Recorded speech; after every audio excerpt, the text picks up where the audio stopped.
Hi everyone, how's it going? I've got a lot going on in the background. Forgive me for that. So I wanted to know how you guys are doing today. There's so much that I want to talk about. Uh, there's so much that I want to talk about. Where do I even begin? You know what I mean? I think the place that I want to begin was a TikTok video that I shared on Empress Justice Tarot and Empress Justice Daily. By the way, if you haven't checked out my tarot readings, go ahead and check them out now. Um, there was a video from TikTok that I shared on there, and trigger warning, a lot of the C word, okay? There was this younger girl, Gen Z most likely, questioning why things got less cunty. I mean, okay, if you are part of the queer community, you know what cunty means. It means glamorous. It means hyper femme. It means, just the essence of glamour, darling. That's basically what cunty means. It means fabulosity to its nth degree, and it's usually rooted in hyper feminine expression. So this young lady was asking, why are things not as cunty as they used to be? And then there was this historian that came on explaining the difference between the cunty era, which would be the Georgian era that she's talking about, the historian was talking about, the cunty era, Georgian era. Then it became more patriarchal. It became a lot more repressive. So that's the Victorian era, buttoned up. And then we have the Edwardian era, which focused more on sports, on competition. It was a very phallic era, right?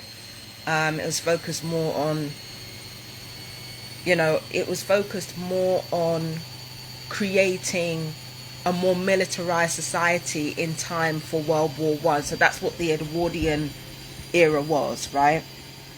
So this historian was explaining it in a very succinct and clear way. Again, check out Empress Justice Tarot. I think the TikTok's username is @FlowerPrincess historian. So she was basically explaining, or they were basically explaining, how the cyclical process of time actually works in terms of collective societal behavior. Because during our so-called cunty era, which was like in the 2000s, there was a lot of emphasis on hyper-feminine expression, like I said before, and it was said to be similar to the Georgian era in Britain, where there was a lot of it, there was a lot of feminine expression. Sex was seen as natural rather than something to be afraid of. All these types of wonderful things, right? But then we came into the Victorian era, where there was a leaning towards rampant repression, right? So everyone became buttoned up, more controlled, more religious, more devout, all of that. And then we went into the Edwardian era, where people became distinctly anti-intellectual and focused more on competition and sports, and focused on the militarization of the human body just in time for war. So the way it was explained was absolutely fascinating. But I've been saying this for years. I've been saying that as soon as the feminine rose up and became more aware, as soon as women awoke, as soon as the feminine energy awoke, that's when society would experience a reset. Do you understand what I mean? So all this emphasis on feminine expression, on sexuality being seen as natural rather than something to be, buttoned up about, all of this stuff, it reflected the awakening of the feminine and the awakening of womanhood, right? And now we're kind of seeing the tail end of that, with this emphasis on, embracing countercultures like the queer community and like alternative religions and stuff like that. So we're seeing the end result of that, like the predicted oversaturation of that. And now comes the backlash. Now comes the fundamentalist religious people. Now comes all of this stuff, right? So because the feminine expression and sexuality as nature has been taken too far, right? Like I said, there's a distinct difference between the too far of sexuality and the too far of violence, but baby, we'll get into that. So as soon as sexuality is taken too far, meaning it's more open and less repressed, now we're experiencing, no, actually the Victorian era was like more in the 2010s. There was, that's when stuff about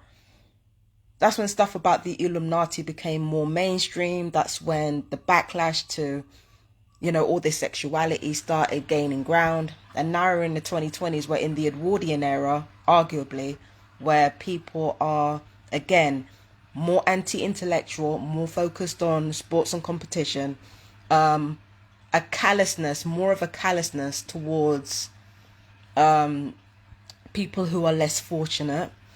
And yeah, it is all a cycle. It is all a cycle. And as I've said before, this is a direct result of what happens when the feminine, in the eyes of humanity, when the feminine gains too much power, when sex is naturalized too much in the eyes of the public, then comes the response to it, the emphasis on control, and in, creating a more homogenized society, a society where everybody fits in, and a society that's less colorful, less individualistic. So right now we're in the Edwardian period. Like comparatively, like in terms of decades, we're in the Edwardian era. We're in the era of, now people are less, less kind towards the less fortunate. Now we've got all this emphasis around red pill culture and stuff like that. And I've been explaining for years that this is the militarization of society in preparation for war.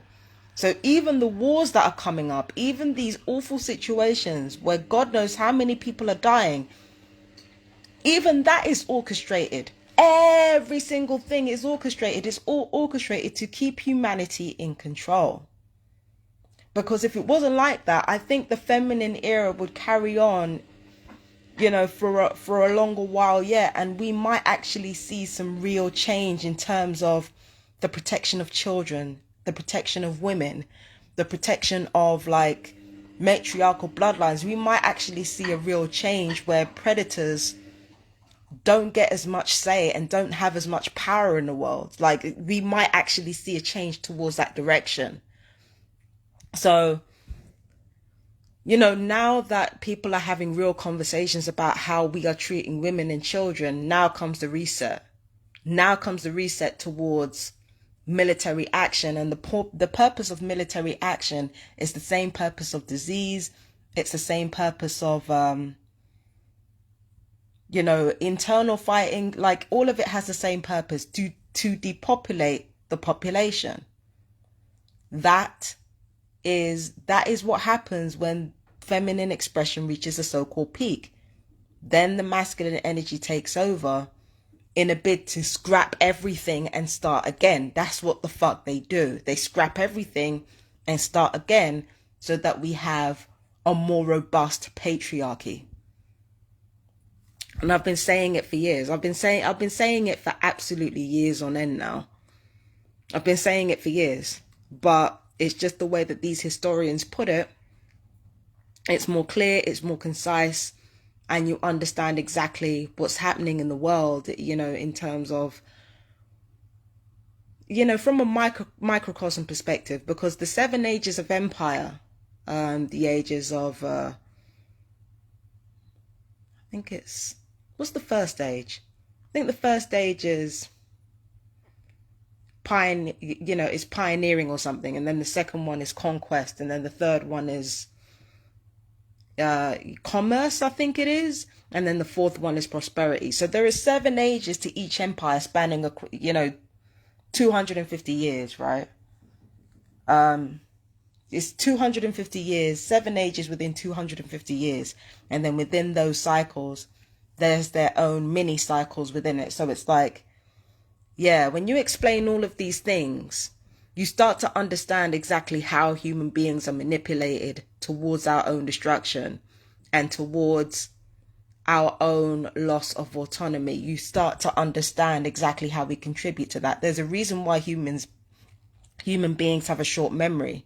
And the reason for that is because the people who are enlightened enough to be for the rest of the world to listen to. Those who are enlightened enough to lead humanity into a different path, they are killed off. And they're killed off through not only through war and illness, or, let's be honest, science. Okay. Not only are they killed off through war and supposed breakthroughs in science and technology, they're also killed off by their own intelligence, like by understanding that no, it's not a good idea to populate the rest of the world at a precise time when poverty is rife, at a precise time where everything is uncertain. It's not the best idea to have kids now. So the ones who are the most rational are actually breeding themselves out. And the ones who are not breeding themselves out, by and large, are the anti-intellectual ones who are focused on competition. So the whole thing is starting over again. Do you understand what I mean? As soon as the woman awakes, as soon as the feminine awakes, that's when the reset button is clicked. That's when the reset button is clicked. As soon as the feminine becomes aware, that's when the violence happens. That's how we start getting legal rollbacks. That's how we start getting oppression. And this has been in place for a long, long time.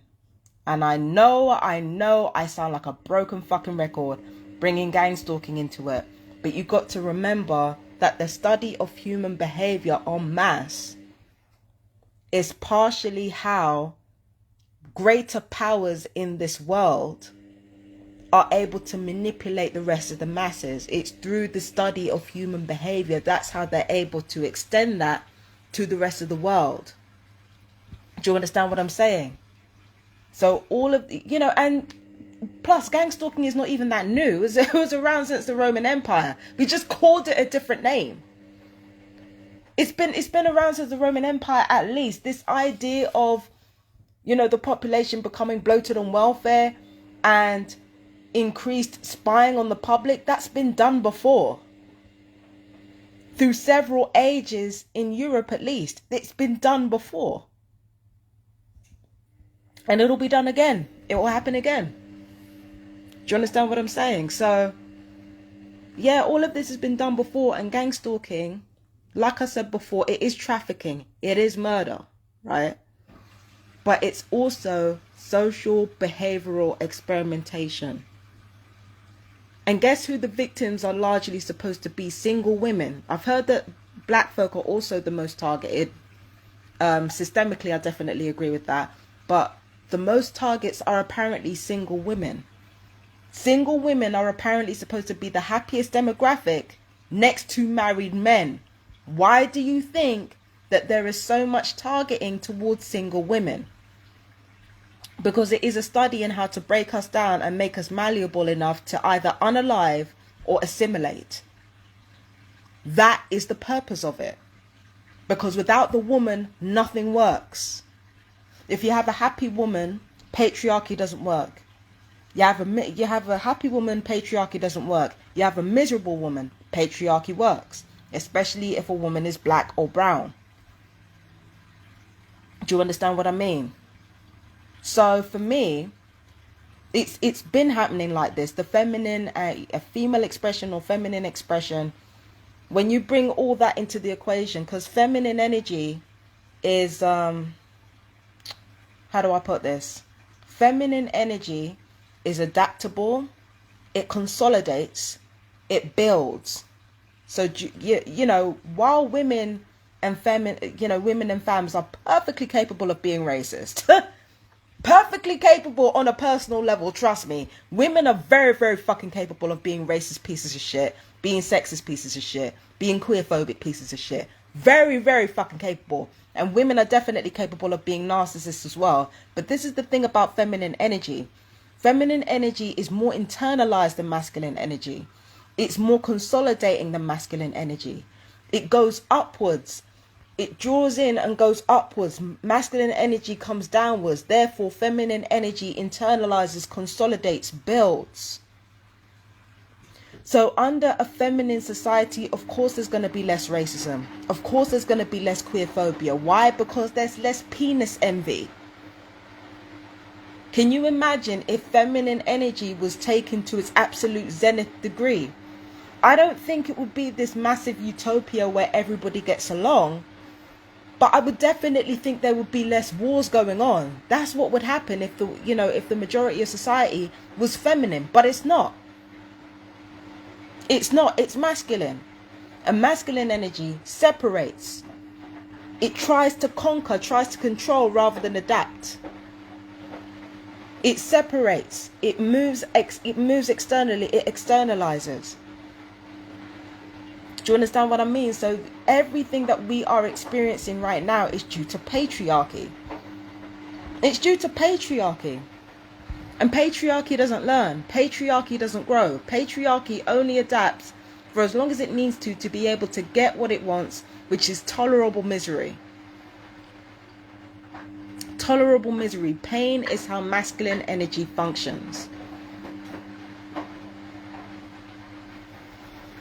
So, yeah. I completely lost my train of thought. I don't even completely lost my train of thought. But yeah, like that's exactly what I'm saying. When feminine energy awakes, the second, and I keep calling it its peak, when really it's just the beginning. It's just the beginning of feminine energy. When children start to get more rights and women start to get more rights, that's when the whole thing is shut down in favor of masculine energy or a patriarchal understanding. But this whole conversation about Edwardian, Georgian, Victorian, yeah, it's the same thing. As soon as feminine energy starts to awake and starts to say, no, we're sick of this, that's when masculine laws, or a patriarchal society, that's when patriarchal society starts to get more violent. And then they radicalize men. Patriarchy radicalizes men. And they don't necessarily do it to subjugate women, although that's certainly part of it. They do it so that they can prepare these men for war and prepare women for war. Why do they need women staying behind and cleaning up in the kitchen and what have you? So it's so that men can go to war. And again, it's not new. It's not new. This has happened before. And like I said before, with gang stalking forms, it forms an integral part of that social control. Again, most of us are single women. Most of us are single women. Do you understand what I mean? And single women are apparently the happiest demographics on the planet. So why would gang stalking be affecting single women most of all? Because we are the ones with the most power. When a single woman is happy and productive and doing stuff with her life, when a woman doesn't have to be single, when a woman is happy and doing what she wants to do with her life and is joyful, it's a threat to the patriarchy. When a woman is miserable, it aids the patriarchy. It means that she can be enough of a functioning depressive to be a servant. When you completely break a woman down, you completely crush her spirit, she is likely to become docile. And it's not just women, it's anybody. It's about breaking their spirit long enough to make them docile so that they can be effective workers or effective soldiers. They want the women to be the workers and the men to be the soldiers. I'm oversimplifying, but that's basically what we're looking at here. And gang stalking is integral to that.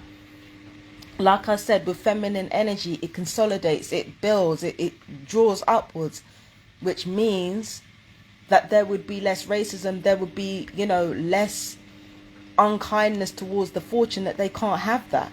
They've got to go back to the other way of life in order to militarize everyone and depopulate. So gang stalking plays a very, very big part in that. Don't let anything fool you. I don't even know. My sentences are fucked up because, I've had electronic weapons on my brain. So my sentence structure is fucked up. But you get what I'm saying, right? You get what I'm saying. So the points come down to this. The reason why there's less emphasis on feminine expression, it's not because it's the peak of feminine expression. Let me take it back. It's because it's the start of feminine expression. And when it threatens to become serious, when there is actually work to do to make sure women are free, to make sure children are treated correctly, to make sure racism is not tolerated, to make sure sexism and queerphobia are not tolerated, when there are serious steps that are being threatened to be taken, that's when demonization of that same movement comes. That's when demonization of that same movement comes, and we get steps towards anti-intellectualism. We get steps towards racial, gender, and sexuality hierarchies. Yeah. It's not the peak of feminine expression, it's the start of it. So that's the first thing. The second thing is that gang stalking plays an integral part in, gang stalking plays an integral part in this. First of all, it's not new. Second of all, like I said before, gang stalking has been around since the Roman Empire, so it's not new. Second of all, most gang stalking victims are said to be single women. I don't know where the numbers are coming from. I've only looked around and saw the numbers. Apparently single women form 65% of gang stalking. And like I said before, happy woman means destroyed patriarchy. Miserable woman means functioning patriarchy. When single women are broken down to our essence, to the point where we find it difficult to work, to the point where we find it difficult to study, to the point where we find it difficult to maintain independent lives, yes, that's when patriarchy becomes more robust and is better able to function. So there's a reason why, even though single women are not the only TIs out there, there's a reason why we form the majority of gang stalking victims, if that is indeed true. There's a reason for that. It's because there's an experimentation in how to break down the feminine long enough for us to come back to our supposed place and become servants to the masculine, or servants to straight men. So that's the second thing. I think that bleeds into the third thing. I think I just explained the third thing. The fact that it's about ultimately subjugating women and subjugating children even further, so that I don't think I explained myself very well, but that's exactly what's happening. It's there's nothing is coincidence. This whole speed walking through certain eras and through the 7 ages of empire, all of that is planned. All of it. And it's planned according to, how human beings actually work. Not the ideal of who we think we are. All of this is based on who we actually are, because, when we are watched, there are certain things that our watchers are aware of before we are. We think we know ourselves, but we really don't. All we know is what's put in front of us. We don't know anything like that. And nobody sees you better quite often than a person who is objectively watching you. Not watching you hoping to see something wrong. Not watching you hoping for a gotcha moment. It's people who objectively watch what you do that have a better understanding of who you are, and they can understand us better than we understand ourselves. The reason why all of this brainwashing, it's not succeeding, but it's not failing, and there's a reason for that. It's because they understand all of us better than we understand ourselves. The ones who are not as emotionally invested anyway, they understand us better than we understand ourselves, and that's how they're able to manipulate these cycles in order to populate and depopulate the planet. But when you really think about it, it's a society that is geared towards violence and geared towards conquest, ultimately. And if there is a happy woman in the mix, if there are happy women in the mix, women doing their own thing in the mix, it's not going to work. Sure, we'll get a prosperous society. We'll get a very soft, pliant, peaceful society, sure, but it's not great for military.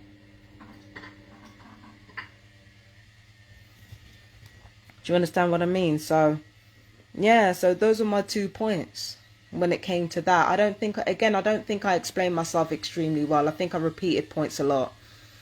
But you get the picture. You get the picture. Do you understand what I mean? And I feel like what I'm about to talk about next is very closely linked to that.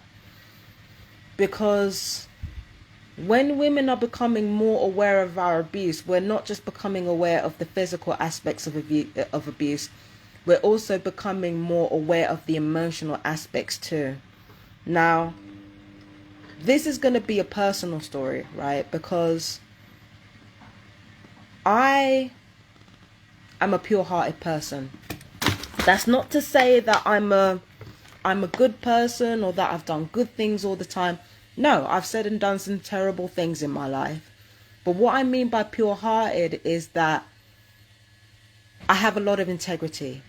I do have a lot of integrity. Even during times of childhood where, I would, you know how children from broken home, they lie a lot. I used to do that. Even when I did that, I had a lot more integrity than most people. And people with a lot of integrity tend to be offensive to people who don't.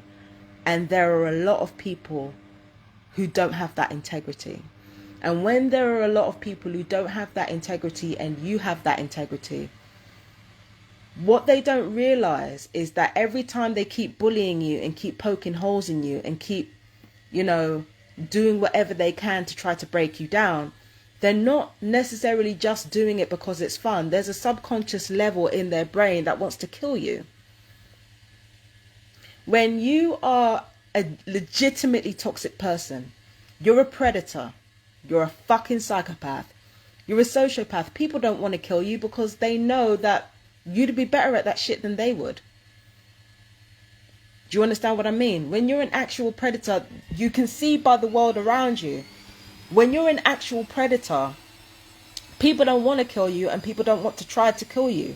That's why predators form like a large chunk of the top of our society. In fact, the whole top is full of predators. 4 of them.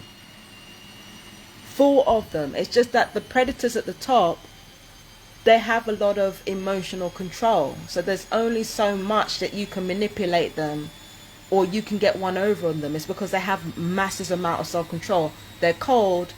They are imploding vacuums of rage, but they have supreme emotional control, and that's why they're able to rule over the rest of us, right? But those are the leaders. Those are the real predators of the world. Nobody's trying to kill them. Nobody's trying to kill them because if nothing else, they know how to make people feel at ease. Even if it's not real, they know how to make people feel at ease. And, they're not going to go after the predators. They're not going to go after the predators. But they also don't go after the ones that indulge them. They don't go after the ones that indulge them. They don't go after the ones that tell them, oh, you're wonderful, you're amazing, you're great, you're this, you're that. They don't go after the people that indulge them. Even if what they're indulging is bullshit, they don't go after the people that indulge them. They don't go after the nice ones, the ones that make everybody feel better no matter what. They don't go after those people, nor do they go after the true predators of the world. The people that they do go after are the annoying ones. And the annoying ones, they're usually very passive.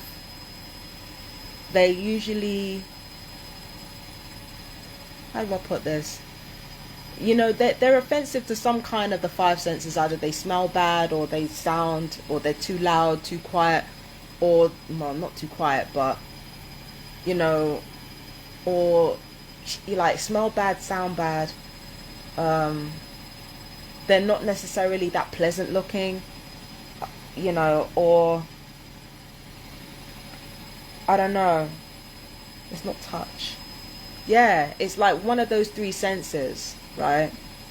And then on top of that, on top of one of those 3 senses, that person could actually have a level of integrity that other people don't. And when they have that level of integrity, they're not going to be severely predatory, but they're not going to completely try to crush your spirit, but they're not going to try to make you feel good either. So there's always that middle point. Do you understand what I mean? So it's not about, that's what we reduce likability to. It actually has nothing to do with morals. Morals, as Nietzsche explained, there's a certain aesthetic to what we perceive as morality and what we perceive as ethics. The truth of the matter is that if you are annoying, people will most likely try to kill you. That's the truth. People will most likely try to kill you. And this is the thing about me. I don't smell bad. I used to when I was younger, but I don't anymore. I don't. I used to look. I looked better than this. Like, I've looked better than this. But I'm not so unattractive that it's actually annoying to people. It's not that, right? So it's not that. I can be loud sometimes, but not to the point where it gets on people's nerves, right? So most of the three senses, not a problem there.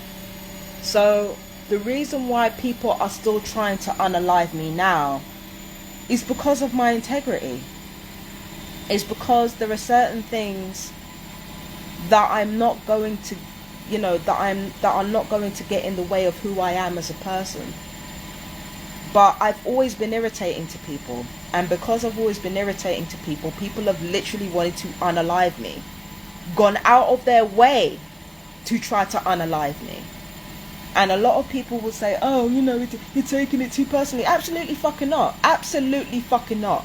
There are certain energies, certain smoke that people have had for me that they have not had for people who have molested me or molested children.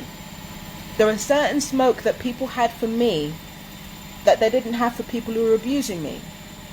There are certain smoke that people had for me that they did not have for people who were breaking into my house, contaminating my things, calling me racist slurs, all of that.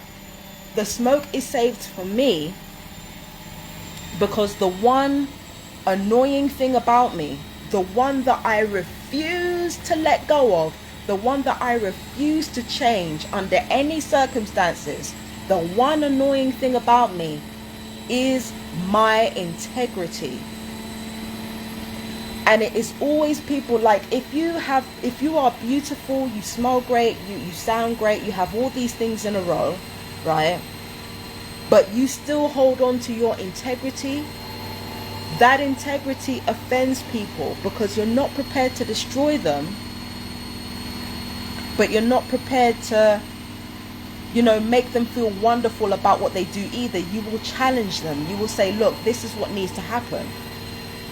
Or you'll just challenge them just by existing, like just by minding your business and existing. Like, because you exist with integrity, it annoys people. So people want to unalive you for that shit. People want to unalive you. People literally want to kill you for annoying them. They don't want to kill you for predatory behavior. They don't want to kill you for that. They do not want to kill you for indulging them. They want to kill you for annoying them. And when you really think about it in terms of a larger context, think about the kind of people that people go out of their way to bully. Go out of their way to bully fat people. Go out of their way to bully marginalized groups, black or brown people, and especially black people. They go out of their way to bully women. Go out of their way to bully queer people. Anyone who is annoying rather than outwardly predatory or outwardly, indulgent. Anyone who is not red or green, and anyone who sits firmly in yellow. This society wants to destroy people like that. Wants to kill them off. Because it's like they can't handle the middle path. They want to kill those people off. And when it comes to me, I feel like I have destroyed a lot of the, well, not destroyed, but I feel like I've healed a lot of the parts of myself. I needed to get away from my loved ones in order to do that. I'm sorry, it's the truth. Brutal, but it's the truth. I needed to get away from my loved ones in order for me to accomplish that. Because my loved ones were not in a healthy place when they were with me. They just weren't. They suffered the same affliction that a lot of my enemies did. They wanted to kill me. So, I have healed a lot of the aspects of my character, like throughout the years, that made people want to kill me back then, but people still want to kill me now. They still want to unalive me now, and they're going out of their way to unalive me through my nervous system now. And the reason for that is because when you take away all the things that make you offensive and you are just left with your integrity, you're just left with your integrity and that's it. You're not left with anything else. It does make people want to kill you. And that's exactly why they don't leave you alone. That's exactly why they don't fucking like give you the rest. It's because they want to kill you. And if it was legal to kill you, a lot of these people would have unalived me by now. Somebody actually said that I'm the type of person that people want to kill. And they thought that was a flex. And I'm thinking, baby, if you know how much of an insult that was to actual human beings, you would never have said that shit. You would never have said that shit. But that's what happens when you have integrity. When you have integrity, it offends people. The truth will set you free, but first it will ruin your day. But so I have no doubt that people want to unalive me. But this is the thing, like, it's not a flex. It's not, it's not a flex. And it's not it's not a criticism against me as a person. It just reveals the cowardice, the stupidity, and the lack of emotional regulation in other people. I mean, if you can't handle a little thing called nuance, it means you're not mature. It means you're still a child. Like, I'm surrounded by friends and things who annoy me all the time. I don't try to fucking destroy them.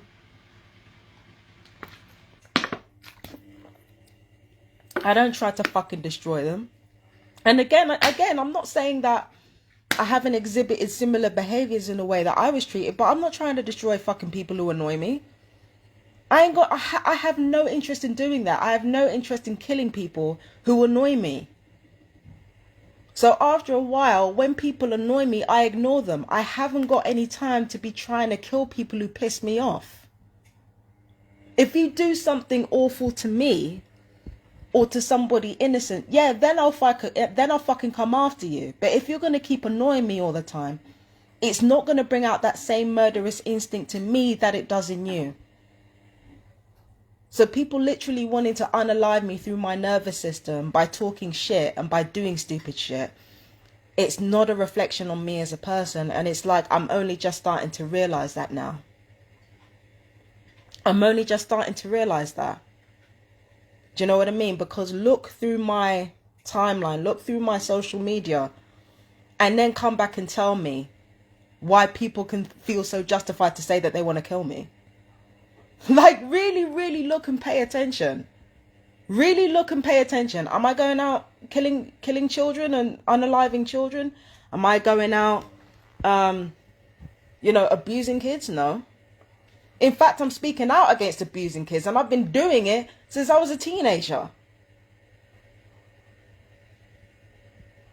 Am I going out there fucking, like, engaging in smear campaigns against other people?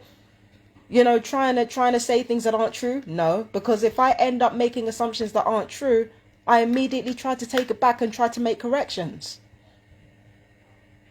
Like, am I doing any of these things? No. And yet all the smoke is for me. Am I going around using racial slurs about people? I mean, I've said and done really stupid things in my past, but am I doing that now? No.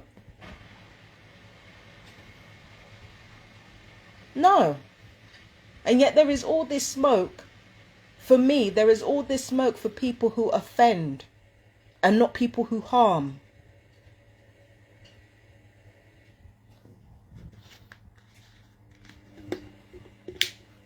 Do Do you understand what I mean? So for me,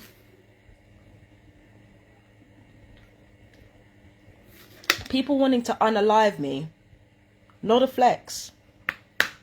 Not a flex. It really isn't a flex. Again, look through my social media and see exactly what I've been doing. And then you can come back and tell me if morally and objectively you'd want to kill somebody like that. Take your own personal feelings out of the equation and let me know if you'd actually want to murder somebody like that. Look past your three senses. Look past your fear of integrity and look at the truth. And yet I've got people who want to kill me no matter what. No matter what. I could be pleasant to all three senses, but as long as I hold on to my integrity, people are going to want to kill me. For offending, mind you.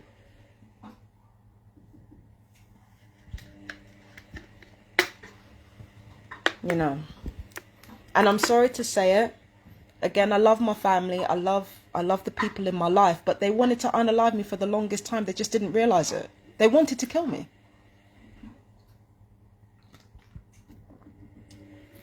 They wanted to kill me, and they almost succeeded several times. Through my nervous system, they wanted to kill me. If they didn't want to kill me, they'd act different. A lot of people say you got to judge things by people's intentions. No, I judge things by results. The results tell you what your intentions are. The results tell you. They wanted to kill me through my nervous system because I was annoying. And it's as simple as that. And it's the same with gang stalkers. When I don't give them what they want, when I mind my business, when I act with integrity, it annoys them. How did they respond to that? They tried to kill you. Now, what started off as something that was just part of their job is now a personal motivation. They want to kill you. And if they can do it through your nervous system, that means they're not convicted of murder. That means they're not convicted of anything. Do you understand what I'm saying? So with me, when gang stalkers tried to kill me, for some gang stalkers, not all of them, for some of my gang stalkers, it stopped being about the money and it started becoming a personal thing to try to unalive me. Again, you know, again, people have said this to me thinking it was a flex. But now I'm looking back and I'm like, it ain't a flex, baby. It's not a fucking flex at all. It's psychotic. But that's how people are. So whenever I get annoyed with somebody and I get short with people for being annoying, because, people are annoying to me. When I watch myself get short with people that are annoying me, and I watch myself be abusive to people that are annoying me, I check myself. I think, you know what? This is an annoying situation, right? Is it worth treating them this way? 9 times out of 10, the answer is going to be no.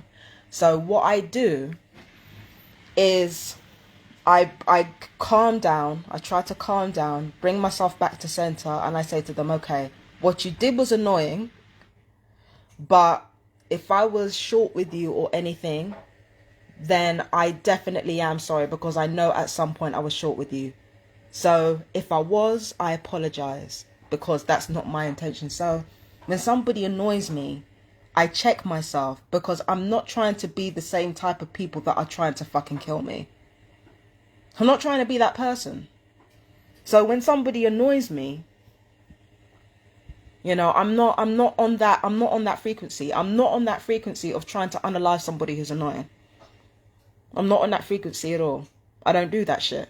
I check myself.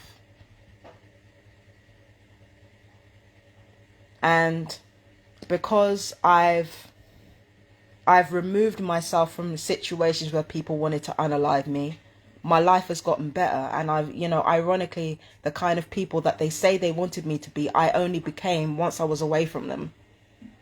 And I'm sure it's vice versa with them as well. The kind of people that I wanted them to be, they were only that kind of people when I left them.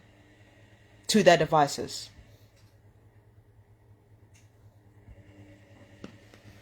So,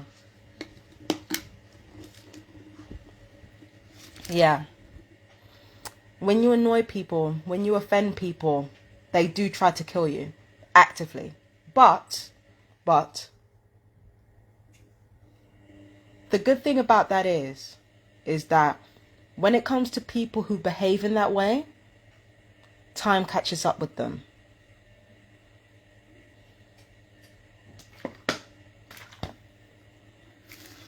Time catches up with them. It always does. It never fails. So what I tend to do now is, if people annoy me, I don't necessarily let it go, but I do recognize my own behavior and try to stop it before it goes too far when people annoy me. And then on top of that, yeah, I do try to stop that before it goes too far. I was going to make another point, but I forgot what it was.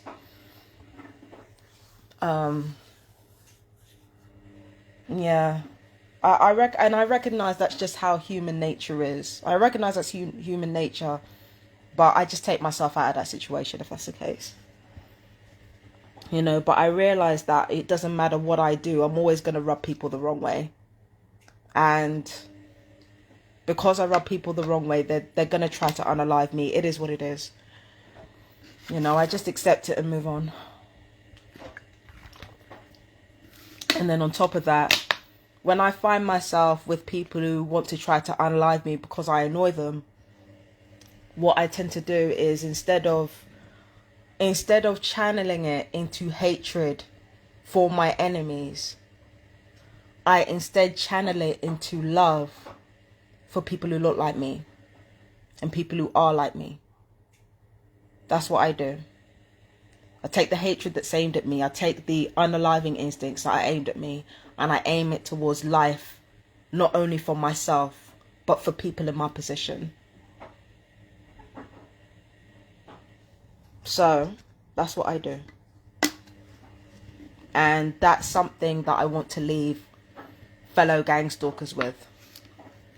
Not gang stalkers, sorry. My brain isn't working. That's what I want to leave fellow TIs with. I was supposed to say gang stalking victims, and then it came out as gang stalkers. Lord have mercy. Yeah, so that was what I want to leave with my fellow targeted individuals with. You know, when this world pours hatred onto you, pour love into yourself. It's like when you spend money on something that you're not supposed to spend it on, but then you put that same amount of money in a jar. It's not you rewarding yourself for destructive behavior. It's you paying yourself back. Now, this is something that a lot of marginalized groups do already, especially black or brown people. But the more hatred that this world pours into you is the more love you got to pour into yourself. The world owes you a debt. When they treat you a certain way, the world owes you a debt that either they're not going to pay back, or that they're going to be forced, life is going to force them to pay it back in a really fucked up way. So the world owes you a debt every time it tries to unalive you for being irritating. And then what you got to do is you've got to pay that debt yourself by showing yourself kindness. So it's not necessarily about rewarding the world's bad behavior by letting it go and pouring into yourself. It's you rewarding yourself and ultimately paying that debt off by showing yourself kindness. So that's why I use that analogy of you spending money on stuff that you're not supposed to spend it on, and then you putting that same amount of money in a jar towards savings, or putting that same amount of money in a charity. That's exactly what I meant by that. It's like you take the world's ills, and instead of trying to fire back at a world that is more consolidated in its hatred, you pour into yourself, you pour love into your own cup. That's how you handle it. That's how you handle it. And that's how I've dealt with it. And that's how I continue to deal with it. And that is the advice that I want to give to my fellow TIs or anyone in my situation. You take the hatred this world pours into you, and you put it back. You put that love into yourself. Fuck hating them, because it will just fuck hating them, because it just makes you an immovable object. And in the competition between an unstoppable force, which is the world being fuck shits towards you, and an immovable object, you trying to fire back. In a competition between an unstoppable force and an immovable object, the unstoppable force wins. There is no such thing as an immovable object. So what you have to do is become an unstoppable force of your own by pouring love into yourself and letting the rest unfold as it needs to. That's how you do it. And again, there are a lot of TIs who don't need to learn this lesson, because I see a lot of you TIs taking care of your health, taking care of your well-being. I see a lot of you doing that. So no, I'm not saying anything new, and I'm not saying anything that hasn't already been done. I'm just letting folks know that are maybe in this position but maybe feeling down about what they're going through. I can relate to that.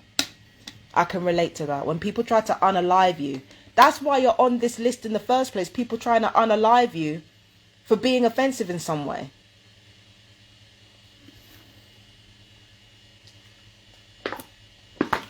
The world trying to fucking unalive you for being offensive. Do you know what I mean? But you got to take that and turn it into a gift. Love on yourself at every fucking opportunity. And I mean every chance you get. Every chance you get. You know, and I hate to be cruel and put it like that, but when I say people want to unalive you for being offensive or for being annoying, please understand that that's not a failing on your part. Please understand that any instinct towards unaliving you for being annoying is psychotic on the people who want to unalive you. It's human nature, but it's psychotic. And it has no bearing on you or your character. So pour love into yourself. Because low-key, you fucking deserve it. So that's what I do. And that's what I'm going to continue to do. I'm going to pour love into myself to offset people who want to unalive me for having the single shred of integrity. So, I love you guys.